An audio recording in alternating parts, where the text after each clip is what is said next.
Team USA turns up the heat on the ice. First, in figure skating, the comeback is complete. After stepping away from the sport, Alysa Liu returns to do what no U.S. women's figure skater has done in more than 2 decades. The crowd loved all of it. Everyone around me was clapping to the beat. It was amazing how the screams and the cheers got progressively louder with every single move that she landed, and by the time it was over, everyone was standing up and just losing their minds. And in women's hockey, the United States women skate their way to gold in a gripping overtime final. The U.S. was down 1-0, down for the first time in this entire Olympic Games. They spent most of the second period trailing, they spent most of the third period trailing, until finally that miracle equalizer goal with about 2 minutes remaining in regulation. And the Olympic buzz that everyone is talking about, the drones, the amazing POV everyone seems to be taking note of, for better or worse. What you're really seeing is a whole different, more kinetic way. These things are tucking in right behind skiers. They're following, bobsled and luge sleds down these icy tracks. Sometimes it feels like you're really in the back seat with these athletes. I'm A Martínez, and this is Up First Winter Games. It's Friday, February 20th. The drought is over for the U.S. women's figure skating team. Alysa Liu becomes the first American woman to win an individual skating medal since Sasha Cohen's silver in 2006. She's also the first gold medalist since Sarah Hughes in 2002. NPR's Rachel Treisman was there to see it all. So Rachel, set the scene for us, because the Blade Angels were out in force yesterday, and tell us about what happened. Yeah, the Blade Angels really soared. We can start with Alysa Liu, because the big headline is that she won that historic gold. It's her second gold medal of these games, if you count the team event earlier, which we should. After Tuesday's short program, she was in the third place spot. So lots of hopes hanging on her to medal. Nothing was guaranteed, but she triumphed and brought home gold. Isabel Levito had a fall early in her program, but finished strong. She ended up 12th. And then the big comeback story of the night would be Amber Glenn. She started the night in 13th place because of a stumble in her short program on Tuesday. So there was a lot of pressure on her, not necessarily to make the podium, but to sort of redeem herself. And she totally did. She landed a super clean skate, including a triple axel. She put her hand down just once, but she didn't fall. I think she said afterwards, "I didn't fall at the Olympics." And she shot up into first place and spent much of the night chilling out in the leader's chair with a blanket on, clapping for everyone, enjoying her first place hold. She lost it at the end of the night when the medalist dethroned her, but she did finish the night just off the podium in 5th place. And I think most importantly for her, much happier with herself and her experience and her performance than she had been 2 days earlier. Yeah, a great story for her. All right, now tell us about Alysa Liu's gold medal skate. It was unbelievable. I get sort of teary every time I watch her, just because of how happy she looks to be there, how relaxed. Like, she has been walking around saying that she's not nervous, and I actually do believe her, because she just looks like she's delighted, and she's delightful to watch. She got out there, she totally dazzled. She was wearing, fittingly, this sparkly gold dress. She was skating to Donna Summer. She was flying, like her ponytail was flying. Her spins were really sharp. She landed all these back-to-back triple jumps, but she made it look so easy and just so fun. She was gliding across the ice, oftentimes on her knees, which the crowd really, really loved. And the crowd loved all of it. Everyone around me was clapping to the beat. It was amazing how the screams and the cheers got progressively louder with every single move that she landed. And by the time it was over, everyone was standing up and just losing their minds. And the thing about that makes her story so incredible is that 4 years ago, she was retired. I mean, she was done. Yeah, lest we forget, this is her second Olympics. She placed 6th in Beijing, a totally different experience. And I would say she's a totally different skater and person now. She talked to the press about that last night, that in Beijing, she didn't want to be there as much. She was sort of maybe competing for the wrong reasons and facing a lot of pressure. And she took this time away, came back, became the world champion, and now she's leaving with 2 medals. And I think a big part of it is that she's really happy with the outcome, but she has said she would be happy even if she didn't win medals. She just was so excited to have the chance to put herself out there and perform for this big crowd and show everyone what she's about. And she's talked about being really excited to keep doing that. Yeah, it's funny when you let things go and they circle back to you. It makes it even sweeter, I would imagine, for all of them. I was going to say, I can't imagine, but I'm really happy for her. Yeah, absolutely. Tell us who else joined her on the podium. Yeah, so as expected, it was also a great night for the Japanese skaters. Kaori Sakamoto of Japan got silver, and Ami Nakai got bronze. And that was also a really nice full circle moment. Sakamoto is retiring after these Olympics. She won bronze in Beijing, so she leveled up. Obviously, she wanted gold, and that's bittersweet, but she still made the podium. And then Nakai is just 17, and this is not only her first Olympics, but her first senior season. So to see Alysa Liu standing in between someone at the very end of their career and someone at the very beginning was just amazing, and they were all super happy for each other, taking selfies, hugging. It was great. Now, even though the Winter Olympics are winding down, some of the biggest stars in figure skating still have stuff to do. Yes, there's a little bit more skating to watch and enjoy before the Olympics are over, and that is the exhibition gala on Saturday. This is an Olympic tradition. I actually did not know about it, but I think it's really popular because there's no medals at stake. It's just a chance to see some of the medalists, some of the fan favorites from different countries take the ice again and put on different programs, different outfits, different music, and show off what they've got. So from the US, they just confirmed today Amber Glenn will be there, so she'll get another chance to show everyone what she can do. Alysa Liu will be there. She's super excited. She was talking yesterday about her new program, her new dress. She's, I think, more excited about that in some ways than the medals. And then we'll also get to see ice dancers Madison Chalk and Evan Bates and Ilya Malinin. And he's also been, he of course had a really turbulent Olympics himself, but he's been teasing something special all week. So stay tuned for Saturday. Soak it all up, Rachel. That's NPR's Rachel Treisman. Thanks a lot. Thank you. Support for Up First Winter Games comes from NPR sponsor Allianz Travel Insurance. Get ready to give ordinary the cold shoulder with protection for adventures that give you the best kind of chills. Learn more at allianztravelinsurance.com. For the seventh time in Olympic history, it came down to the two heavyweights of women's hockey, the United States and Canada. And once again, they delivered the kind of edge-of-your-seat, heart-in-your-throat final that defines the rivalry. And this time, it was the United States grabbing the gold in overtime, beating Canada 2-1. NPR's Becky Sullivan was there for the match. Becky, at the end of two, Canada had a 1-0 lead. So that means two things. The United States was being shut out, and the U.S. would have to come from behind. Two things that just do not happen to them. How did they pull it off? Yeah, it was nuts. I mean, the U.S. came into this game as big favorites. They just have an incredible team coming into these Olympic Games this year. It's just been a show of dominance. Coming into this final, last night, they had outscored their opponents 31-1 in the Olympics before that game. They hadn't yet trailed. And so, when Canada scored that first goal, it was right at the start of the second period.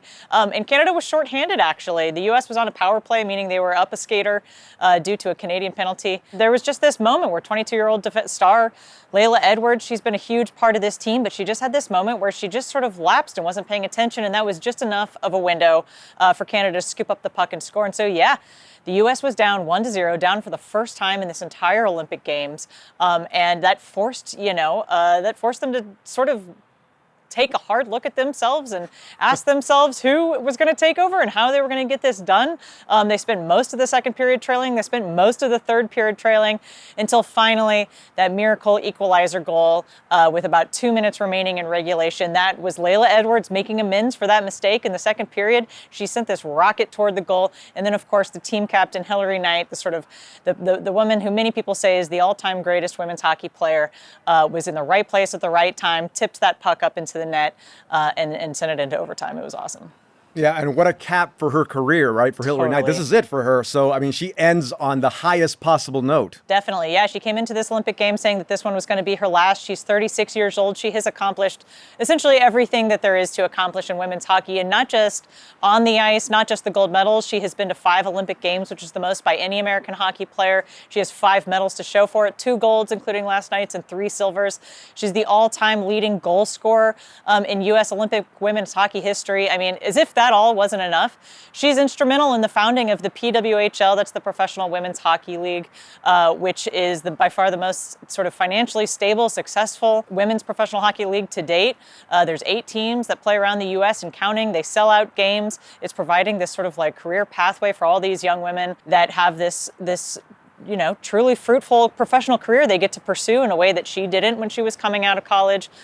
So it's pretty amazing to see what she's done. Everybody on the U.S. team said that they were playing hard for her to try to get her that last gold medal.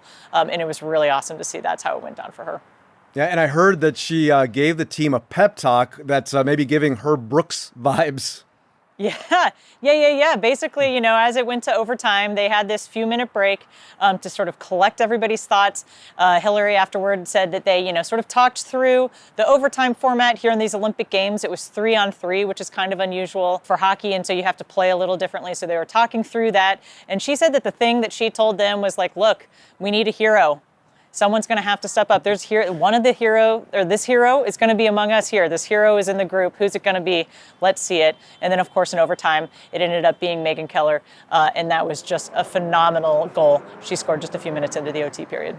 I'm already casting the movie, Becky, Yeah, just to totally. see who plays who, especially with a question like that, who is going to be the hero. Now, you and I have talked about the youth on this team, and I noticed a quote from Taylor Heisey after the game that stood out. She said, quote, "I think we just cemented ourselves as one of the best U.S. teams in history," which is a pretty bold statement, although this team probably has the record to back it up. But what do you think? How much water does that statement hold? I mean, I think they are the best U.S. team in history, the best U.S. women's hockey team. Absolutely. I mean, they were dominant in this tournament. They're the only U.S. women's Olympic hockey team to go undefeated since that very first tournament back in 1998. Some of the players last night were saying not only was this the best team they had ever played on, but there were a couple who were opining that maybe this was the best women's hockey team ever. Ooh. I think that there's an argument to make for that. Other Olympic teams have scored more goals or had a greater goal differential, but I do think that the competition has gotten better over the years. This was probably the strongest tournament we've seen in terms of the quality of the other teams. And the U.S. just kind of ran roughshod over all of them until that final match against Canada. But also worth noting, they'd beat Canada 5-0 earlier in this Olympic Games. And so clearly one of the best teams we've ever seen at the Olympic Games. And some of these players are arguing maybe one of the best all time. That's NPR's Becky Sullivan. Becky, thanks. You're welcome. Okay, here's a pop quiz. Name this sound.